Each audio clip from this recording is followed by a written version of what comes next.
हे दोस्तों नमस्कार। एक बार फिर से स्वागत है आपके अपने यूट्यूब चैनल देव जी के ट्रिक्स में। तो दोस्तों हमने यहाँ पर डेली की तरह जो कि आपको याद है कि आपको टाइम आपको ये 3 बजे फिक्स कर दिया गया है और फिक्स टाइम है जहाँ पर एक बेहतरीन मॉडल आपका पेपर होता है और लगभग देखा जाए 20 जो आपका पेपर है 20 अगस्त का, उसी के अकॉर्डिंग आप देखेंगे कि आज के जो क्वेश्चन है लगभग वैसे ही क्वेश्चन मिलेंगे जो कि आपका लेवल रहने वाला है और आपके एग्जाम में जैसे क्वेश्चन आपके आने वाले हैं तो आपको यही लेवल रहेगा और ऐसे ही क्वेश्चन भी आपको देखने को मिल सकते हैं। ठीक है, तो चलिए स्टार्ट करते हैं। सभी को जय हिंद, सभी को राम राम, गुड आफ्टरनून, खुश रहिए। तो चलिए स्टार्ट किया जाए। आवाज़ आ रही है एक बार क्लियर कर दीजिएगा।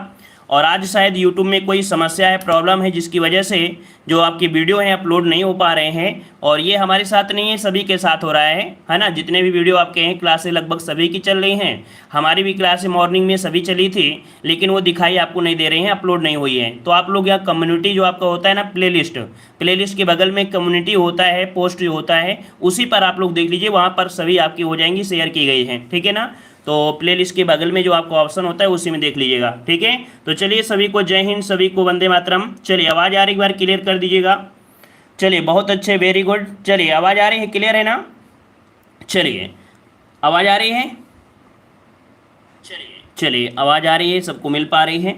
तो चलिए स्टार्ट करते हैं। लाइक शेयर भी कर दीजिएगा भाई, जितने लोग जुड़ चुके हैं लाइक शेयर भी कर दीजिए और इसके बाद बेहतरीन टेस्ट को हम लोग सॉल्व करते हैं। चलिए क्वेश्चन आपके सामने दिया गया है, कह रहा आपसे विश्वविद्यालय जो कि गुप्त युग में मशहूर हो गया था कौन सा था, जवाब देना है।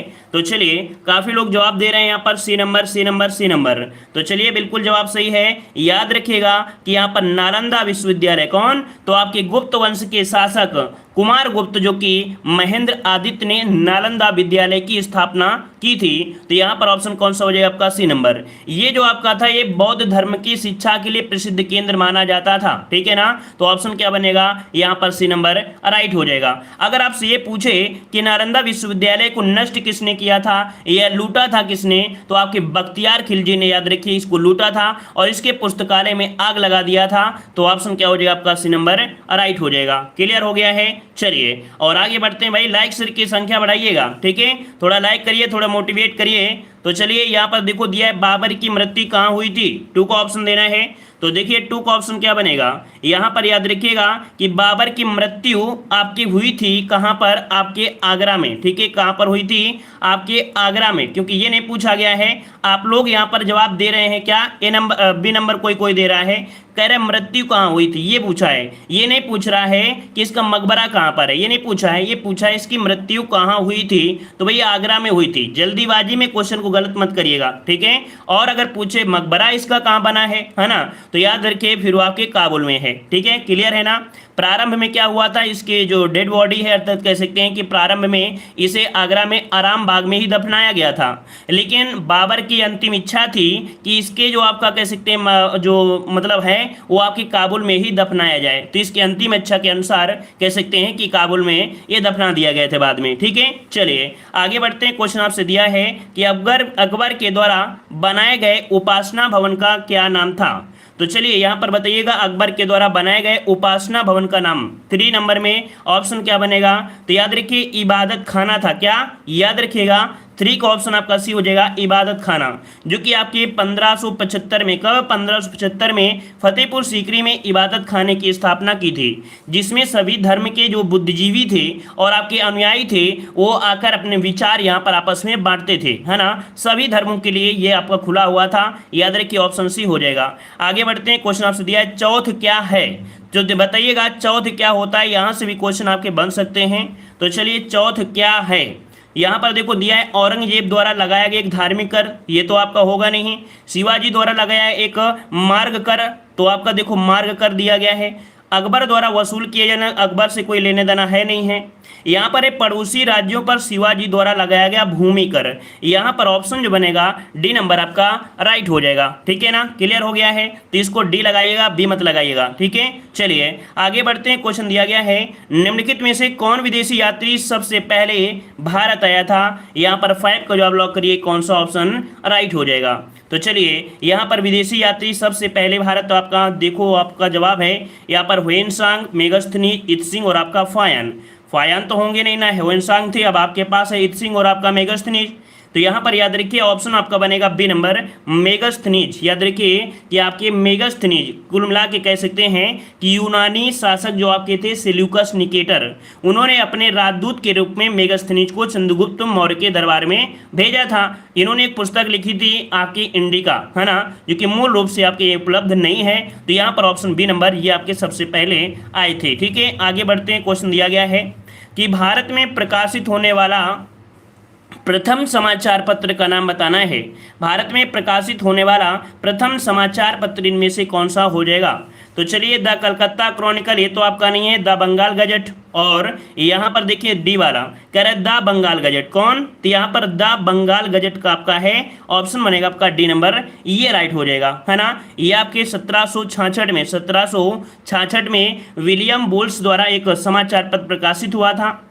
यहाँ पर ईस्ट इंडिया कंपनी जो थी इसको इंग्लैंड भेज दिया था, तो उसका तो होगा नहीं। तो यहाँ पर ऑप्शन हो जाएगा डी नंबर, राइट हो जाएगा, द बंगाल गजट ये आपका हुआ था जेम्स हिक्की द्वारा। किसके? जेम्स ऑगस्ट हिक्की ने ये कह सकते हैं शुरू किया था। तो ऑप्शन आपका हो जाएगा डी नंबर, राइट हो जाएगा। क्लियर है ना? चलिए और आगे बढ़ते हैं। क्वेश्चन आपसे अगला पूछा गया है, यहाँ पर भारत छोड़ो आंदोलन के दौरान समानांतर सरकार का गठन कहाँ किया गया था? आईएमपी क्वेश्चन है, नोट करिएगा इसे। ठीक है, आईएमपी क्वेश्चन है। यहाँ पर देख सकते हैं भारत छोड़ो आंदोलन, भारत छोड़ो आंदोलन कब आपका हुआ था? तो लगभग 1942 में, है ना। और इसी दौरान में कुछ आपकी क्षेत्रीय सरकारें आपकी हुई थी, है ना, जो कि समानांतर सरकारें। तो यहाँ पर आपके उत्तर प्रदेश में बलिया में, कहाँ पर? ऑप्शन आपका बनेगा डी, आपकी उत्तर प्रदेश के बलिया में। और इसका संगठन जो कर रहे थे, नेतृत्व कर रहे थे चित्तू पांडे कर रहे थे। कौन? चित्तू पांडे कह रहे थे। इसके साथ साथ उड़ीसा में भी, महाराष्ट्र में भी, और आपके तामलुक में भी, और आपके सतारा में भी कई जगह इसकी सरकारें आपकी स्थापित हुई थी। लेकिन आपका हमेशा मिलेगा कौन? तो आपका बलिया वाला क्वेश्चन मिलता है, जो कि आपने हमेशा से पढ़ा है। ठीक है, और इसकी नेतृत्व किया था चित्तू पांडे ने। अगला क्वेश्चन आपसे दिया गया है, भारत में कैबिनेट मिशन किस लिए भेजा गया था? तो चलिए, भारत में जो कैबिनेट मिशन आया ये किस लिए आपका आया था? तो पहला दिया गया है कि एक राष्ट्रीय सरकार स्थापित करने के लिए। तो राष्ट्रीय सरकार से तो नहीं है, लेकिन जो ऑप्शन दिया गया है यहाँ पर बी नंबर कह रहा है शक्ति के अंतरण के लिए एक संवैधानिक व्यवस्था निश्चित करने के लिए आया था। कुल मिला के एक संविधान के हिसाब से आया था, तो एक संवैधानिक डिजाइन करने के लिए। तो यहाँ पर ऑप्शन क्या बनेगा? बी नंबर इसका राइट हो जाएगा। क्लियर है? चलिए आगे बढ़ते हैं। क्वेश्चन आपसे अगला पूछा गया है, यहाँ पर दिया है वर्ष 1914 में भारतीय राष्ट्रीय दल की बर्लिन में स्थापना किसने किया था? यहाँ पर बताइए, भारतीय राष्ट्रीय दल, देखो क्या दल दिया है, भारतीय राष्ट्रीय दल की स्थापना 1914 में बर्लिन में जो किया था, किसने किया था? चलिए यहाँ पर जवाब जो बनेगा वो कौन सा बनेगा? तो यहाँ पर आपका बर्लिन पड़ता है आपके जर्मनी में, बर्लिन पड़ता है आपके जर्मनी में। अब जर्मनी से शायद आपकी पहुंच हो जाए। ये आपके हैं कौन? आपके चंपाकरम पिल्ले, ये हैं ऑप्शन डी कि चंपाकरम पिल्ले हैं। इन्होंने भारतीय राष्ट्रीय दल की बर्लिन अर्थात जर्मनी में स्थापना किया था। तो यहाँ पर ऑप्शन क्या हो जाएगा? आपका डी नंबर राइट हो जाएगा। ठीक है ना, ये क्या थे? एक स्वतंत्रता सेनानी आपके थे। ठीक है, चलिए और आगे बढ़ते हैं। क्वेश्चन आपसे दिया गया है कि 1930 में चटगांव के सरकारी शस्त्रागार पर हुए सशस्त्र आक्रमण का नेता कौन था? आईएमपी क्वेश्चन, इसे नोट कर लीजिएगा। ठीक है, तो याद रखिए 1930 में जो चटगांव के सरकारी शस्त्रागार पर हुआ था, जो कि एक प्रकार का सशस्त्र आपका आक्रमण हुआ था, इसका नेता पूछा गया है। तो यहाँ पर जवाब क्या बनेगा? तो ये आपका जवाब हो जाएगा सूर्यसेन। कौन थे? सूर्यसेन। यहाँ पर जो ऑप्शन बनेगा सी नंबर, ये सूर्यसेन थे। तो इसको नोट करिएगा, क्योंकि यहाँ पर गलतियाँ हो जाती हैं। यहाँ पर आपको लगेगा, लेकिन एग्जाम में जब बैठोगे ना तो आपका दिमाग क्या होता है, स्थिर नहीं हो पाएगा, है ना। भी आप ये बोलोगे इसे लगाएं या उसे लगाएं, तो इसको नोट करिएगा, क्योंकि यहाँ से क्वेश्चन आपका बन सकता है चटगांव शस्त्रागार से। ठीक है, आगे बढ़ते हैं। क्वेश्चन आपका दिया गया है, निम्नलिखित में से कौन सा इराकी शहर टिग्रिस नदी के किनारे बसा हुआ है? अर्थात एक आपके इराक का एक शहर है ना, जो कि आपके टिग्रिस नदी के किनारे बसा हुआ है। नाम की बात करते हैं तो ऑप्शन बनेगा यहाँ पर ए नंबर बगदाद। ठीक है, बगदाद जो आपका है टिग्रिस नदी के किनारे स्थित है, याद रखिएगा। ठीक है ना, क्लियर है इतना? चलिए अगला क्वेश्चन दिया गया है, भूकंप का अधिकेंद्र क्या होता है? आपने पढ़ा होगा भूकंप का अधिकेंद्र, है ना। तो चलिए 12 नंबर में जवाब देना है, क्या हो जाएगा? तो देखिए यहां पर देखो क्या होता है, भूकंप का जो अधिकेंद्र होता है, क्वेश्चन बहुत ही अच्छा है, लॉजिकल है और दमदार क्वेश्चन है और अच्छे अच्छे लेवल में पूछा जाता है। माना जैसे कि मान लीजिए आपकी पृथ्वी का ऊपरी परत है, ठीक है, भूकंप क्या होता है, पृथ्वी के नीचे ही आता है। मान लो यहां पर भूकंप की उत्पत्ति हुई थी और ये सीधा बात करें ऊपर पृथ्वी में, ये जो आपका पॉइंट है, अर्थात कह सकते हैं पृथ्वी की सतह पर वह बिंदु जो भूकंप उद्गम केंद्र से, ये क्या है, उद्गम केंद्र है और बिल्कुल ऊपर आया है, तो ये बोलते हैं अधिकेंद्र, ठीक है ना। तो इस प्रकार से आपका हो जाएगा कौन सा, डी नंबर यहां पर हो जाएगा कि पृथ्वी की सतह पर वह बिंदु जो भूकंप उद्गम केंद्र पर ऊर्ध्वाधर ऊपर होता है ना। यहां पर आपका उद्भव हुआ था, है ना, कुल मिला के, और इसके ऊपर क्या हुआ पता चला, तो ये जो होता है अधिकेंद्र बोल देते हैं और ये होता है मूल बिंदु जहां पर क्या होता है, उद्गम होता है, ठीक है। चलिए आगे बढ़ते हैं। क्वेश्चन आपसे दिया है कि फ्रांस में अंगूर कृषि के विशाल क्षेत्रों को निम्नलिखित में से क्या कहा जाता है। जो आपके फ्रांस में अंगूर के जो कह सकते हैं खेती है, कह सकते हैं विशाल क्षेत्र हैं, इन्हें किस नाम से जानते हैं। याद रखिए इनको बोलते हैं वाइन यार्ड्स बोलते हैं। क्या बोलते हैं, वाइन यार्ड्स बोलते हैं, जो कि फ्रांस में अंगूर के विशाल आपके कह सकते हैं कृषि क्षेत्र होते हैं, ठीक है। और यूरोप के देशों में फ्रांस भी एक अग्रणी कृषि देश भी आपका है, ठीक है। चलिए आगे बढ़ते हैं। क्वेश्चन दिया गया है केरल के तट को कहते हैं, केरल का जो तट है उसे क्या कहते हैं। अब केरल आपको कहाँ मिलता है, केरल मिलता है आपको यहाँ पर। अब इस तट को क्या बोलेंगे, यहाँ पर जवाब क्या बनेगा, मालाबार कहते हैं, मालाबार तट में, ठीक है। यहाँ पर एक किसान आंदोलन भी हुआ था, है ना, जो कि बहुत ही आपका प्रचलित हुआ था, बहुत एग्जामों में पूछा भी जाता है। यहाँ पर ऑप्शन बनेगा बी नंबर आपका राइट हो जाएगा, ठीक है। चलिए आगे बढ़ते हैं। क्वेश्चन आपसे दिया गया है निम्नलिखित भारतीय राज्यों में से किस राज्य की कोई समुद्री सीमा नहीं है। तो चलिए कह रहा है निम्नलिखित भारतीय राज्यों में से किस राज्य की कोई समुद्री सीमा नहीं है, 15 नंबर में। तो चलिए देख लेते हैं क्या जवाब बनेगा। तो चलिए काफ़ी लोग जवाब दे रहे हैं यहाँ पर, गोवा दे रहे हैं, है ना। चलिए गोवा दे रहे हैं, लेकिन थोड़ा और सोचिए समझिएगा। यहाँ पर जो आप लोग गोवा दे रहे हैं, भाई गोवा तो बसा हुआ है, ये जो आपका भारत है और इस भारत में ये आपका महाराष्ट्र है, महाराष्ट्र के पास गोवा है, इसमें तो है। लेकिन जो राजस्थान है, कौन, राजस्थान, राजस्थान में कोई समुद्री सीमा नहीं है। थोड़ा सोचा करिए, ठीक है, ऑप्शन में अमल किया करें। ऑप्शन सी आपका राइट हो जाएगा, ठीक है। चलिए आगे बढ़ते हैं। क्वेश्चन दिया गया है कि नाबार्ड किस क्षेत्र के विकास से संबंधित आपका है। Very very very very very IMP question है, जितना कम बोला है उतना ज्यादा ये कह सकते हैं आईएमपी क्वेश्चन है, ठीक है। नाबार्ड, अगर हम बात करते हैं नाबार्ड में, तो काफी लोग जवाब दे रहे हैं 16 नंबर में। यहाँ पर आपका ये नंबर, ये कृषि और ग्रामीण क्षेत्र से संबंधित है, ठीक है ना। जो आपका ग्रामीण और कृषि, और देखो राष्ट्रीय कृषि और ग्रामीण विकास बैंक का ये ध्येय है कि जो प्रभावी ऋण सहायता है वो कर सकते हैं, है ना। तो ऑप्शन क्या बन जाएगा, यहाँ पर आपका ए हो जाएगा। अगला क्वेश्चन आपसे दिया गया है कि किस पंचवर्षीय योजना का उद्देश्य विकास रणनीति के तहत पर्यावरणीय धारणीयता का महत्व दिया गया। कुल मिला के एक ऐसी भी पंचवर्षीय योजना थी जिसमें से कह सकते हैं विकास के साथ साथ पर्यावरणीय धारणीयता को भी फोकस किया गया था। यहाँ पर जो ऑप्शन क्या बनेगा, तो ऑप्शन आपका हो जाएगा 17 नंबर में, ऑप्शन बनेगा डी। ये नवी पंचवर्षीय योजना थी, कौन, नवी पंचवर्षीय योजना। तो आपको सबसे पहले क्या करना है कि यहाँ पर आज आपको क्या करना है, पंचवर्षीय योजना अच्छे से पढ़ लेना है, क्योंकि पंचवर्षीय योजना से क्वेश्चन आपको आना ही आना है। क्योंकि जब 5 क्वेश्चन बनते हैं ना इकोनॉमी से, तो आपको यहाँ से बनते हैं। तो आप आज लोग क्या करोगे, सबसे पहले आप लोग पंचवर्षीय योजना जरूर पढ़िएगा। क्लियर है। चलिए आगे बढ़ते हैं। क्वेश्चन आपसे अगला पूछा गया है, क्या आपसे भारत के सभी राष्ट्रीयकृत बैंकों में बचत जमा पर क्या बोला है कि भारत के सभी राष्ट्रीयकृत बैंकों में बचत जमा पर ब्याज दर किसके द्वारा निर्धारित की जाती है। मतलब जितने भी राष्ट्रीयकृत बैंक हैं, जो बचत जमा होती है उस पर ब्याज दर होती है, वो किसके द्वारा निर्धारित की जाती है। ये निर्धारण जो होता है आपके भारतीय रिजर्व बैंक के ही द्वारा होता है। तो ऑप्शन क्या बनेगा, यहाँ पर आपका बन जाएगा डी नंबर राइट हो जाएगा। भारतीय रिजर्व बैंक इसका उत्तरदायित्व करता है, ऑप्शन आपका डी हो जाएगा। आगे बढ़ते हैं। क्वेश्चन दिया है कि मोबाइल के माध्यम से मुद्रा के हस्तांतरण को क्या कहा जाता है।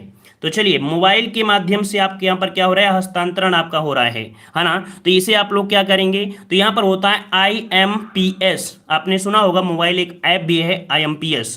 कौन सा, यहाँ पर ऑप्शन आपका सी नंबर राइट हो जाएगा। आपके घर में ATM तो है नहीं है ना, लेकिन IMPS एक आपका ऐप है जिसके माध्यम से आप लोग मुद्रा अर्थात कह सकते हैं मनी को ट्रांसफर कर सकते हैं, ठीक है। आगे बढ़ते हैं। क्वेश्चन आपसे दिया गया है वाणिज्यिक बैंक साख का सृजन करती हैं। जो वाणिज्यिक बैंक होती हैं ये साख का सृजन करती हैं। यहाँ पर कह सकते हैं इसका जो ऑप्शन बनेगा 20 नंबर में वो ऑप्शन डी हो जाएगा कि अपनी कुल जमा के आधार पर। याद रखिए कोई भी वाणिज्यिक बैंक होती है वो अपनी साख का सृजन करती है अपनी कुल जमा के आधार पर ही करती है। ऑप्शन डी इसका राइट हो जाएगा। आगे बढ़ते हैं, क्वेश्चन दिया है जो कि संविधान से है।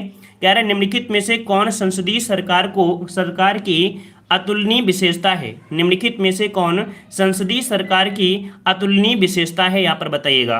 तो चलिए यहाँ पर 21 में क्या बन सकता है।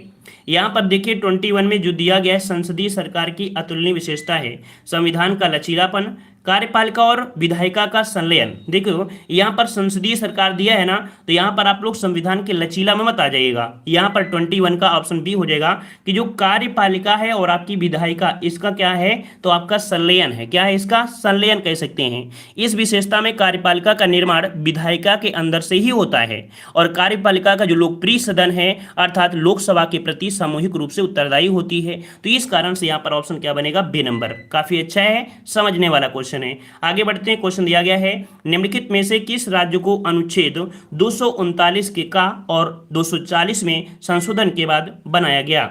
यहां पर एक ऐसा भी राज्य है जिसको इस संशोधन के बाद यहां पर बनाया गया। तो बताइएगा यहां पर जवाब क्या बनेगा।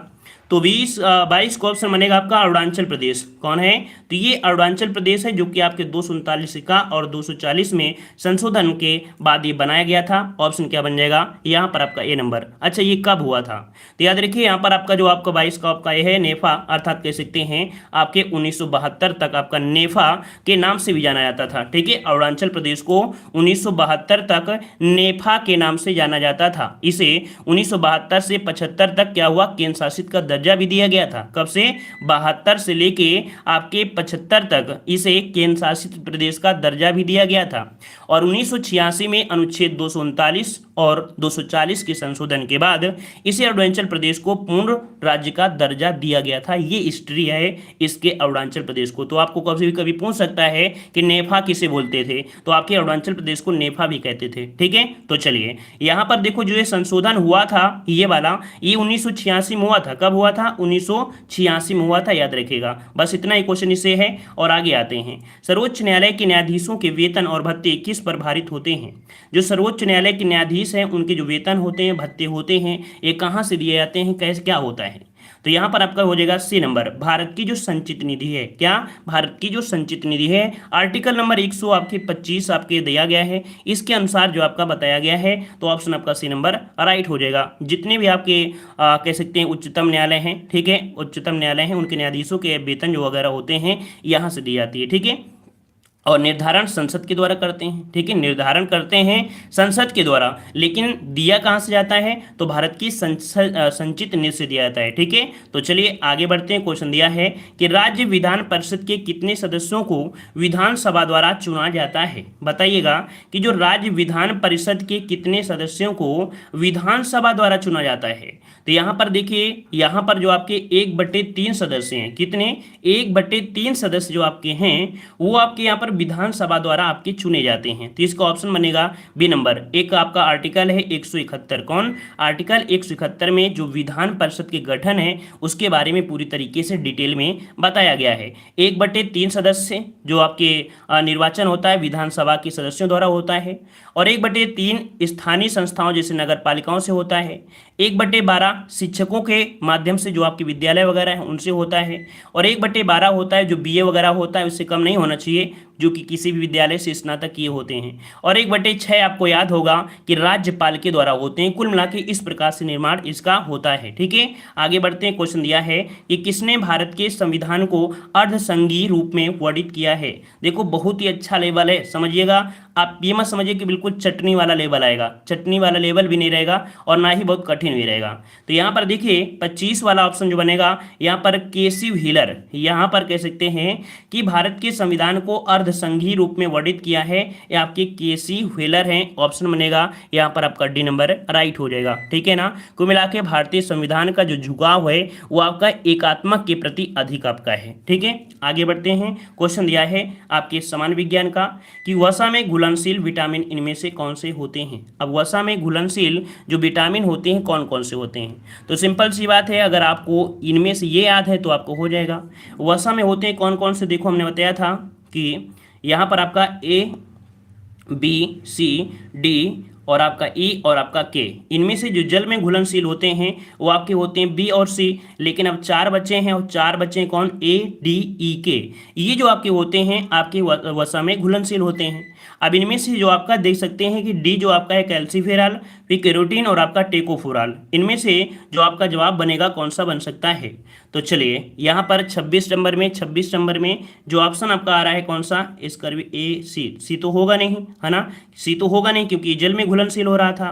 तो यहाँ पर ऑप्शन बी नंबर इसका राइट हो जाएगा। कौन सा, बी नंबर इसका राइट हो जाएगा। ठीक है ना, क्लियर हो गया है। क्योंकि यहाँ पर जो आपका विटामिन डी होता है ये कैल्सीफेरॉल होता है, और कह सकते हैं जो ए नंबर होता है वो आपको कैरोटीन हो गया, और जो आपका विटामिन ई होता है वो आपका टेकोफेरॉल होता है।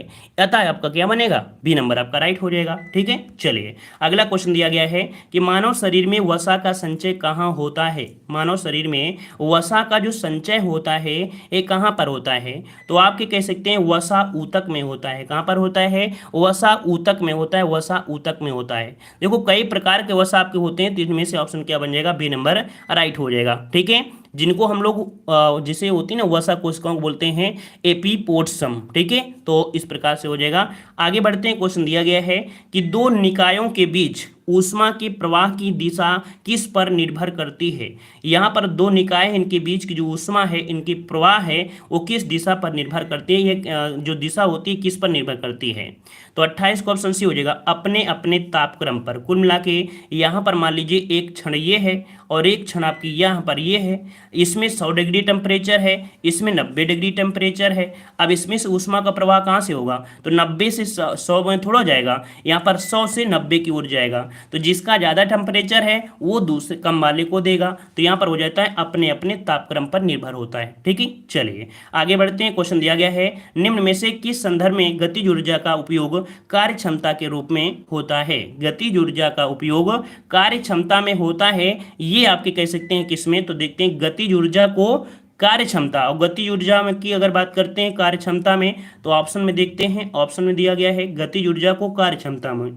तो गतिज ऊर्जा किस में होगी, दूरी तय करने के लिए साइकिल से तो हम लोग कर नहीं सकते हैं। यहाँ पर देखिए सी नंबर कि वायु चक्की होती हैं, अर्थात जो विंड मिल होती हैं, गतिज ऊर्जा से इनको क्या मिलती है, एनर्जी उन्हीं से मिलेगी। इसकी वजह क्या होता है, गेहूं पिस जाता है, तो गतिज ऊर्जा है, इसके बाद कार्य हो रहा है। तो ऑप्शन सी नंबर राइट हो जाएगा। देखो लॉजिक वाले क्वेश्चन है कि नहीं है, सरल क्वेश्चन है लेकिन लॉजिकल क्वेश्चन है। ठीक है, चलिए अगला क्वेश्चन दिया है, निम्नलिखित में से किस एक को स्ट्रेजर गैस भी कहते हैं। यहाँ पर देखो दिया है स्ट्रेजर गैस।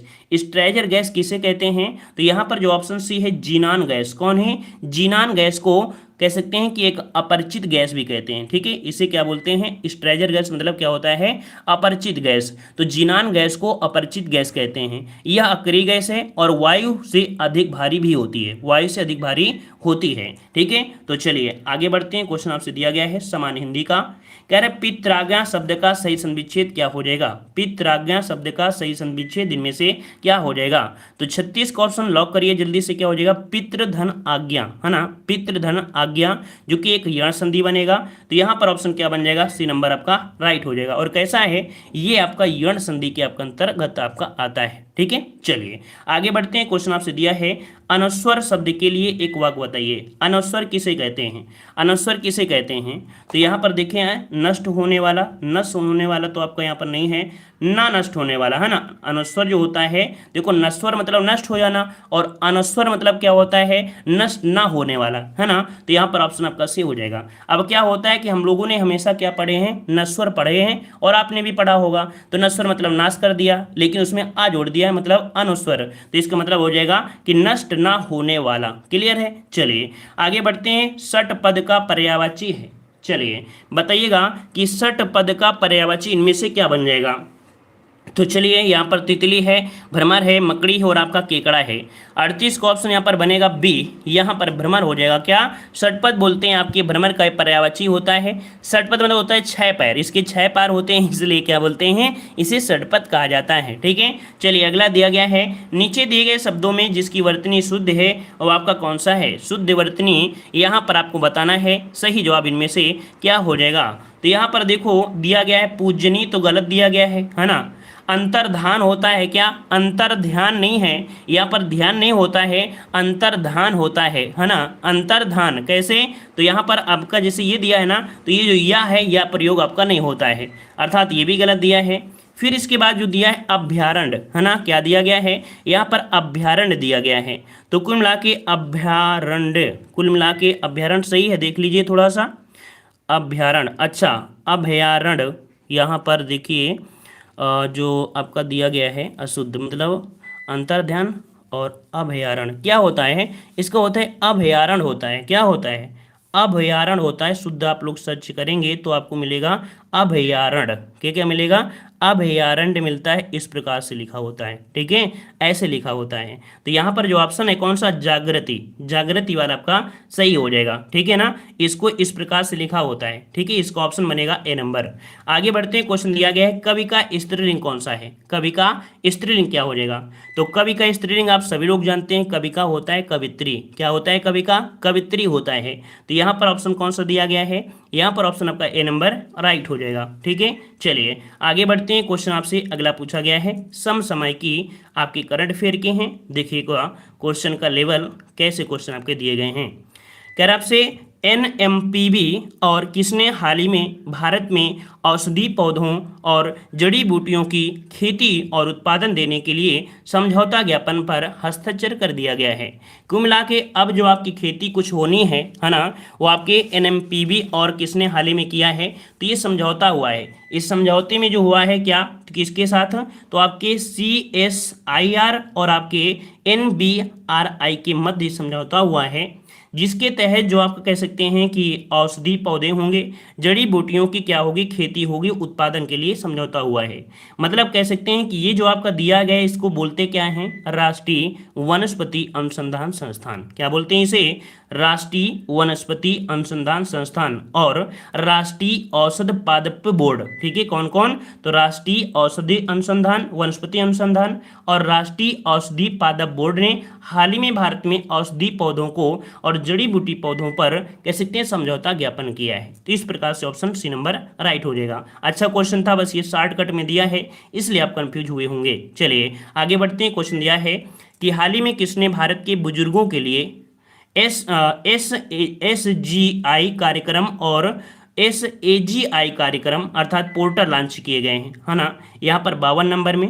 तो देखिए ये जो दिए गए हैं आज शॉर्टकट में बहुत कुछ दिए गए हैं, जैसे क्या होता है सामाजिक न्याय और अधिकारिता मंत्री जो आपके थावर चंद गहलोत थे, उन्होंने यहाँ पर हाल ही में बुजुर्गों के लिए लॉन्च किया है। इसका नाम है थावर चंद गहलोत, इसका नाम क्या हो जाएगा, ऑप्शन सी हो जाएगा। थावर चंद गहलोत ने ये कह सकते हैं बुजुर्गों के लिए पोर्टल आपके लॉन्च किए हैं, ठीक है, जिसके जरिए क्या होगा कि बुजुर्गों को यहाँ पर उत्पाद और कह सकते हैं सेवाएं मिल सकते हैं उनको, ठीक है। चलिए आगे बढ़ते हैं, क्वेश्चन दिया गया है कि हाल ही में किस रियर एडमिरल ने सैन्य मामलों के विभाग में संयुक्त सचिव का पदभार संभाल लिया है। तो ये बताइएगा कि किसे यहाँ पर किसे होना चाहिए, किस रियर एडमिरल ने सैन्य मामलों के विभाग में संयुक्त सचिव का पद संभाला है। ये आपकी कौन है, तो ऑप्शन बी हो जाएगा कपिल मोहन धीर। कपिल मोहन धीर हैं जिन्होंने यहाँ पर रियर एडमिरल के रूप में कह सकते हैं जो विभाग है उसमें संयुक्त सचिव के पद पर इन्होंने पद संभाल लिया है, ठीक है। अगला क्वेश्चन दिया गया है कि निम्न में से किस भारतीय सेना का सबसे पुराना हाइड्रोग्राफिक सर्वेक्षण जहाज INS संधायक कार्य मुक्त कर दिया गया है। तो ये भारतीय सेना का सबसे पुराना है जो कि हाइड्रोग्राफिक रूप से था, अर्थात हाइड्रोग्राफिक सर्वेक्षण जहाज था, ठीक है। नाम क्या है, INS संधायक, ठीक है, संधायक। तो देखो 3 आपकी जहाज थी जिनको रिटायर किए गए थे, तो उनको एक साथ नोट कर लीजिएगा, ठीक है। तो यहाँ पर ये इसका नाम क्या है, तो आपका 54 का ऑप्शन बनेगा ए नंबर। ये भारतीय नौसेना का था, ठीक है, भारतीय नौसेना का था, ऑप्शन आपका ए नंबर राइट हो जाएगा। ये सबसे पुराना भारतीय नौसेना का था। अगला क्वेश्चन आपसे दिया गया है कि मशहूर गायक सईद साबरी का हाल ही में निधन हो गया, ये कितने उम्र के थे।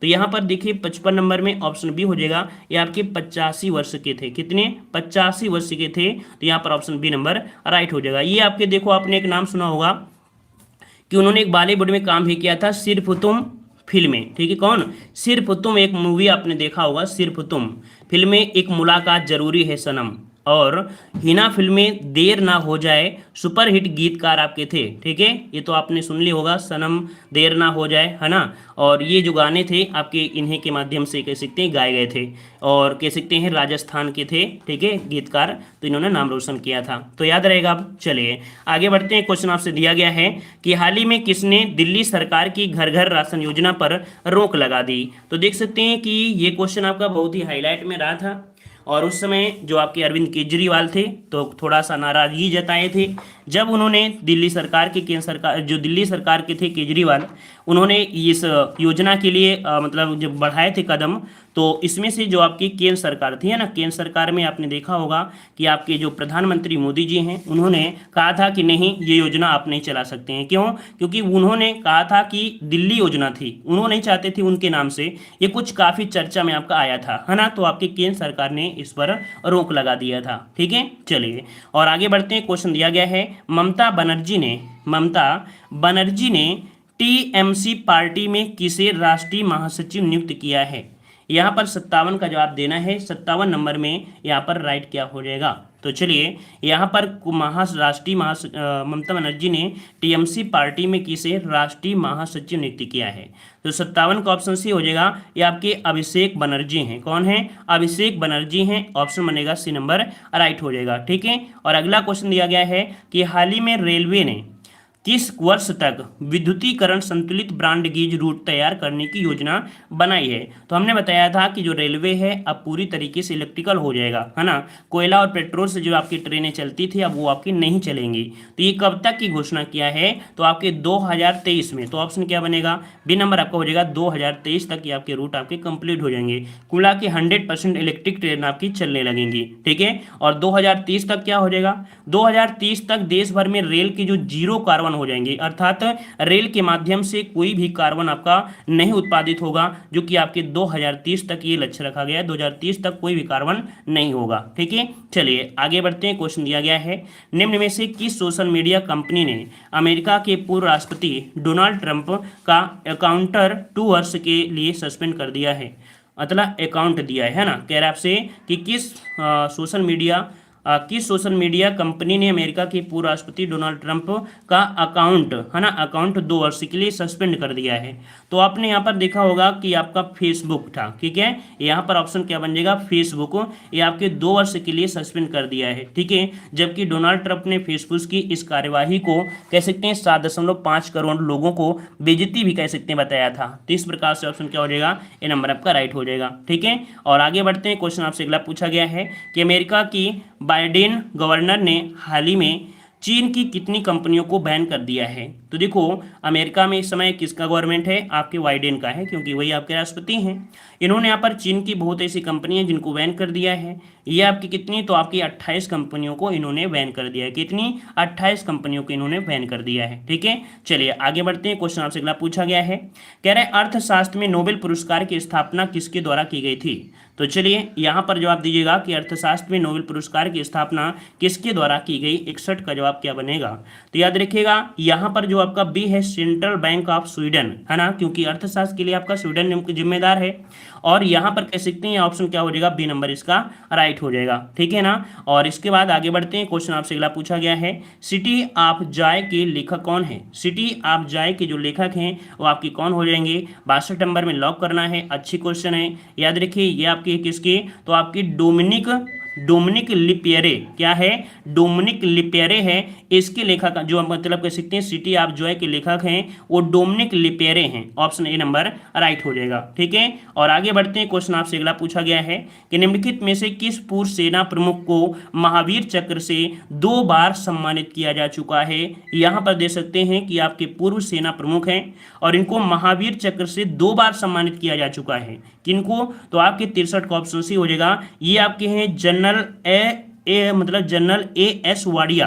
ये जो वाडिया जी हैं इनको 2 बार महावीर चक्र से सम्मानित किया जा गया है। ऑप्शन बनेगा यहाँ पर आपका सी नंबर। ठीक है, इनको कह सकते हैं एक बार 1965 में और आपके 1970 में। कब कब? तो आपके 1965 में और आपके 1970 में 2 बार इनको सम्मानित किया गया है। ठीक है, और आगे बढ़ते हैं। क्वेश्चन आपसे अगला पूछा गया है, निम्नलिखित में से किसको दादा साहब फाल्के पुरस्कार से सम्मानित नहीं किया गया है? तो देखो, दादा साहब फाल्के पुरस्कार से यहाँ पर कह सकते हैं जो आपके दिए हैं वी शांताराम, इनको दिया गया था 1985 में। कब? 1985 में दिया गया था। राज कपूर को भी दिया गया है, इनको कब दिया गया था? 1987 में दिया गया था, 1987 में। लता मंगेशकर को आपकी 1989 में दिया गया है। कब? इनको 89 में दिया गया था, 1989 लिख दे रहे हैं डायरेक्ट, 1989 में दिया गया था। लेकिन मुकेश भट्ट को ये आपका नहीं मिला है, तो ऑप्शन सी नंबर हो जाएगा, मुकेश भट्ट को नहीं मिला है। ठीक है, आगे बढ़ते हैं। क्वेश्चन दिया है, संतोष ट्रॉफी किस खेल से संबंधित है? आप सभी को पता है संतोष ट्रॉफी, और संतोष ट्रॉफी जो किस खेल से संबंधित है? 65 का ऑप्शन बनेगा, यहाँ पर आपका जवाब आ जाएगा 65 नंबर में, ऑप्शन आपका बी, ये आपके फुटबॉल से है। क्या? फुटबॉल से आपका जवाब हो जाएगा राइट। ठीक है, और आगे बढ़ते हैं। क्वेश्चन दिया गया है, यहाँ पर दिया निम्नलिखित में से कौन अविस्मरणीय साहित्यिक चरित्र स्वामी के रचनाकार हैं? तो ये बताइए, स्वामी देख सकते हैं साहित्यिक चरित्र है, स्वामी के रचनाकार, तो 66 का ऑप्शन बी हो जाएगा आपके आर के नारायण है। ऑप्शन आपका बन जाएगा बी, आर के नारायण, इसका जवाब राइट हो जाएगा। ठीक है ना, और आगे बढ़ते हैं। क्वेश्चन आपसे अगला पूछा है, विश्व ओजोन दिवस कब मनाया जाता है? विश्व ओजोन दिवस कब मनाते हैं? 67 नंबर में। तो देखिए यहाँ पर 16 सितंबर को। कब? 16 सितंबर को। यहाँ पर ऑप्शन क्या हो जाएगा? सी नंबर राइट हो जाएगा। ठीक है, और आगे बढ़ते हैं। क्वेश्चन दिया है कि करगम लोक नृत्य किस राज्य का है? करगम दिया गया है, करगम, और करगम जो आपका है ये आपके तमिलनाडु का है। कहाँ का है? तो आपकी करगम जो आपके है आपके तमिलनाडु का है, जो कि आपका राज्य नृत्य आपका है। ठीक है, और आगे बढ़ते हैं। क्वेश्चन दिया है कि एंजोल एलान मेनन एक प्रसिद्ध व्यक्ति थे। एंजोल एला मेनन एक प्रसिद्ध व्यक्ति रहे हैं, ये क्या रहे हैं? ये एक चित्रकला से संबंधित है, आपको हमने एक टॉपिक पढ़ाया भी था, चित्रकला, है ना। तो कह सकते हैं कि ये आपकी जो संबंधित है आपकी चित्रकला से संबंधित हैं। आपके 1900 लगभग 40, कब? 1940 की बात है। ये भारत के जो समकालीन चित्रकारों में से एक आपके हैं, ऑप्शन आपका बी हो जाएगा। और अगला क्वेश्चन दिया है कि निम्नलिखित में से कौन नोबेल शांति पुरस्कार विजेता नहीं है? नोबेल पुरस्कार विजेता इनमें से कौन नहीं है? तो देखिए यहाँ पर बोरलाग जी को दिया गया है ना, नॉर्मन बोरलाग को भी मिला है, फिर इसके बाद वुडरो विल्सन को भी मिला है, और आपके ल्यूनिस पुलिंग को मिला है। लेकिन यहाँ पर जो 70 का ऑप्शन बी है, विंस्टन चर्चिल, विंस्टन चर्चिल, इनको भाई नहीं दिया गया है। ठीक है ना, तो ऑप्शन क्या? बी नंबर यहाँ पर हो जाएगा, इनको नहीं दिया गया है। ठीक है, और आगे बढ़ते हैं। आपका गद्यांश दिया गया है, गद्यांश में जो दिया गया है कुल मिला के देखा जाए तो शिक्षा को वैज्ञानिक, क्या? शिक्षा को वैज्ञानिक और प्राविधिक मूलाधार देकर हमने जहां भौतिक परिवेश को पूर्णतः परिवर्तित कर दिया है और जीवन को अप्रत्याशित गतिशीलता दे दी है, वहां पर साहित्य, कला, धर्म और दर्शन को अपनी चेतना से बहिष्कृत कर दिया है ना, बहिष्कृत कर मानव विकास को एकांगी बना दिया है। पिछली शताब्दी में विकास के सूत्र प्रकृति के हाथ से निकलकर मनुष्य के हाथ में पहुंच गए हैं, है ना, विज्ञान के हाथ में पहुंच गए हैं। कुल मिला के अब प्रकृति जो कह सकते हैं कि जो नेचुरल है, नेचुरल कार्य नहीं रह गया है, अब वैज्ञानिक ढंग से पूरा काम होता है। विज्ञान के हाथ में पहुंच गए हैं, और अब इस बंद गली में पहुंचने का अर्थ होता है कि मानव जाति का नाश भी हो सकता है। इसलिए नैतिक और आत्मिक मूल्यों को साथ साथ विकसित करने की आवश्यकता है, जिससे विज्ञान हमारे लिए संभासुर का हाथ न बन जाए। व्यक्ति की शुद्रता आदि राष्ट्र की क्षुद्रता बन जाती है तो विज्ञान भस्मासुर, क्या? भस्मासुर बन जाता है। इस सत्य को प्रत्येक क्षण सामने रखकर ही अणु विस्फोट को मानव प्रेम और लोकहित की मर्यादा दे सकेंगे। अपरिसीम भौतिक शक्तियों का स्वामी मानव आज अपने व्यक्तित्व के प्रति आस्थावान नहीं है और प्रत्येक क्षण अपने अस्तित्व के संबंध में शंकाग्रस्त है। कुल मिला के आप लोग भी समझ गए हैं कि इस गद्यांश का जो भाव गया है किस पर गया है, तो प्रकृति में, अर्थात प्रकृति जो आपकी पहले थी अब वो प्रकृति नहीं रह गई है। अब प्रकृति जो आपका है वो मनुष्य के हाथों में है। मनुष्य अगर अच्छे से रहता है तो प्रकृति अच्छी से रहेगी, क्योंकि आज का जो विज्ञान है वो आपके प्रकृति से साथ उल्टा ही मतलब छेड़खान कर रही है। तो दिया गया है कि आज का मानव अपने व्यक्तित्व और अस्तित्व के प्रति इसलिए शंकालु है क्योंकि यहाँ पर कह सकते हैं कि वह विज्ञान की विध्वंस शक्तियों से भयभीत हो रहा है। जो विज्ञान की जो बहुत भयंकर आपकी शक्तियां हो रही, देख सकते हैं हाइड्रोजन बम, परमाणु बम, इसके माध्यम से क्या हो रहा है, वो भयभीत हो रहा है। ठीक है, यहाँ पर संकल्प मतलब आपका यहाँ पर ये हो जाएगा। और आगे बढ़ते हैं, क्वेश्चन दिया गया है कि आधुनिक मानव विकास को सर्वांगीण नहीं कहा जा सकता, क्यों? आधुनिक मानव विकास को सर्वांगीण नहीं कह सकते हैं, इतना विकास नहीं है, ऐसा क्यों नहीं कह सकते हैं? तो यहाँ पर देखिएगा कि साहित्य, धर्म, कला आदि मानव चेतना से ये निर्वासित हो चुके हैं। तो ऑप्शन क्या हो जाएगा, ए नंबर आपका हो जाएगा। अब इनमें साहित्य, धर्म, कला कहाँ रह गया है? तो ऑप्शन आपका ए हो जाएगा। अगला क्वेश्चन दिया है कि हमारी विज्ञान दृष्टि शिक्षा की सर्वाधिक महत्वपूर्ण देन क्या है? ये बताइए, जो हमारी विज्ञान दृष्टि शिक्षा है, इसे सर्वाधिक महत्वपूर्ण देन क्या मिलता है?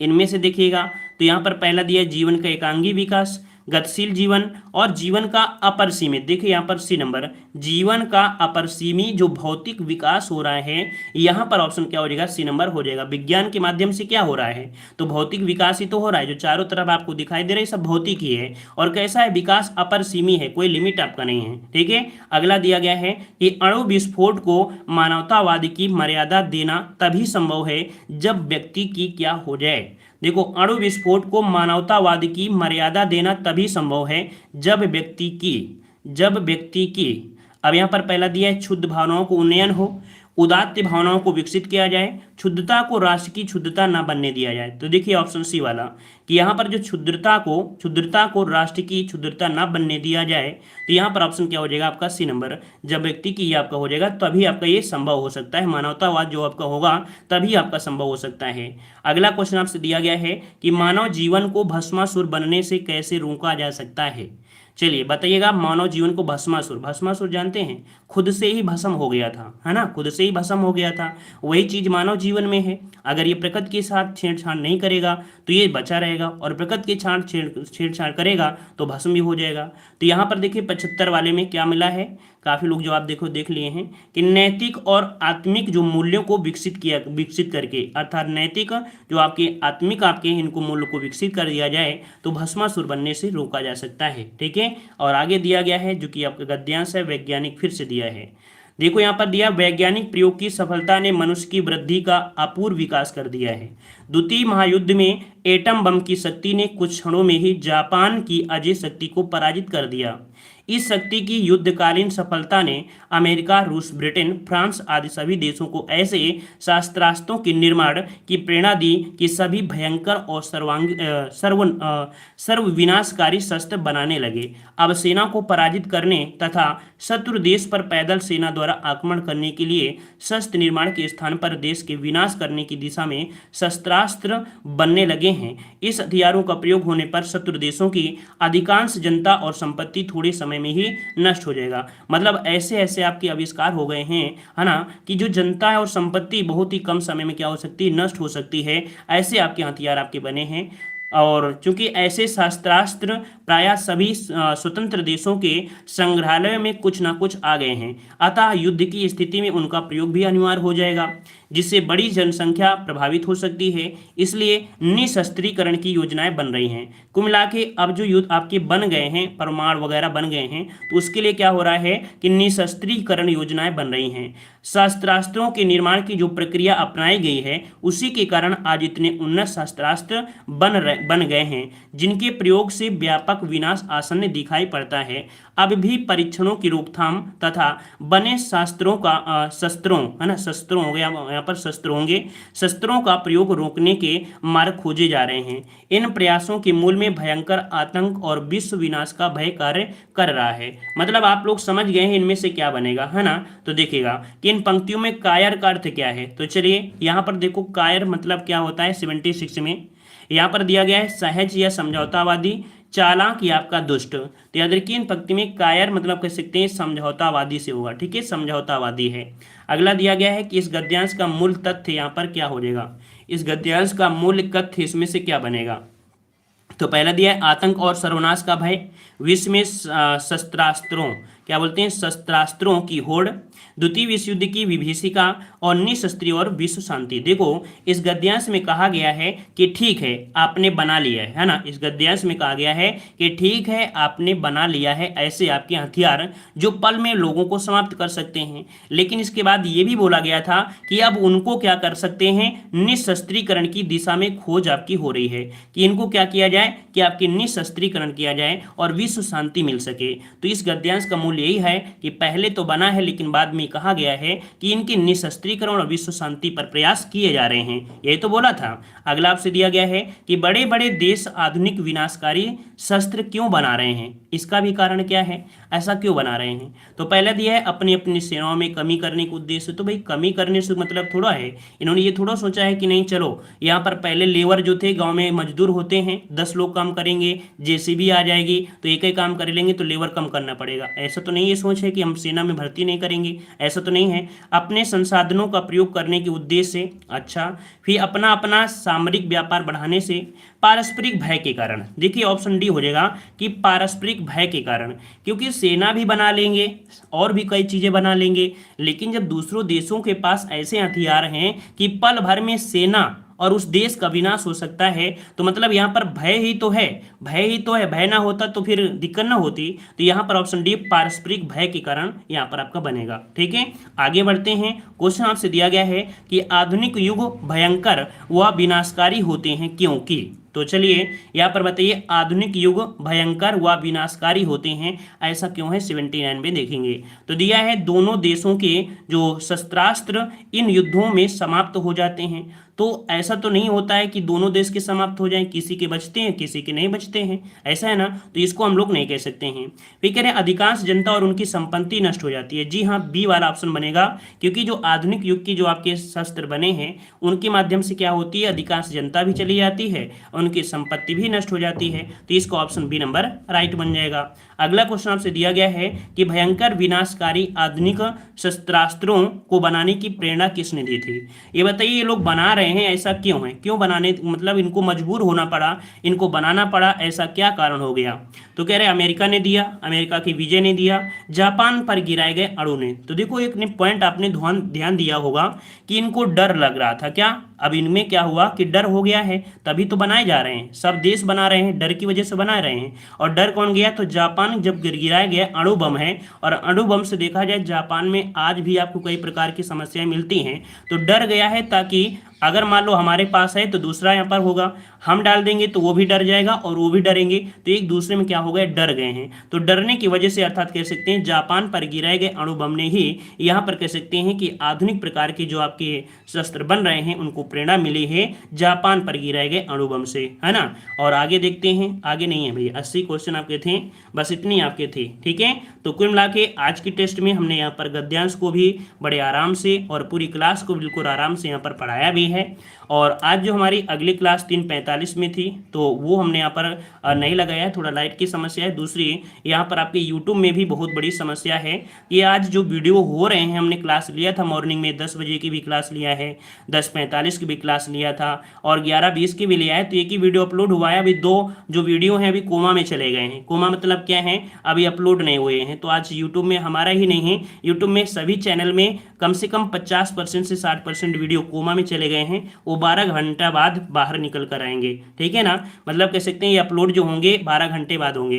तो जो लोग वीडियो देखना चाहते हैं उनको कहाँ पर मिलेंगे, जो आपको प्लेलिस्ट होती है प्लेलिस्ट, तो प्लेलिस्ट के बगल में एक होता है कम्युनिटी पोस्ट। ठीक है, तो कम्युनिटी पोस्ट में ही हमने शेयर कर दिया है वीडियो, तो आपको वहाँ पर मिलेंगे, है ना। डायरेक्ट उसमें जो वीडियो होते हैं उसमें नहीं मिलेंगे, प्लेलिस्ट के बगल में कम्युनिटी पोस्ट है, वहाँ पर हमने शेयर कर दिया है, तो वहाँ पर से वीडियो आपको मिल जाएंगे जो आपके अपलोड नहीं हुए हैं। ठीक है, और हाँ जो आपकी अगली क्लास जो हमारी 3:45 वाली होती थी वो आज नहीं होगी, इसको हम दूसरे टाइम पे सेट कर देंगे। कुल मिला के 5 बजे जो आपकी क्लास होती है तो 5 बजे क्लास लेंगे, एक क्लास 6 बजे लेंगे, इसके बाद कोई टाइम पे हम आपको सेट कर देंगे तो वो क्लास आपकी हो जाएगी। आज नहीं होगी, अभी नहीं होगी तो रात तक हम कहीं ना कहीं उसे सेट कर देंगे। ठीक है, तो चलिए यहाँ पर आज आप लोग आराम भी करिए थोड़ी देर और थोड़ा किताबों से भी पढ़िए, क्योंकि पढ़ाई जरूरी है ना।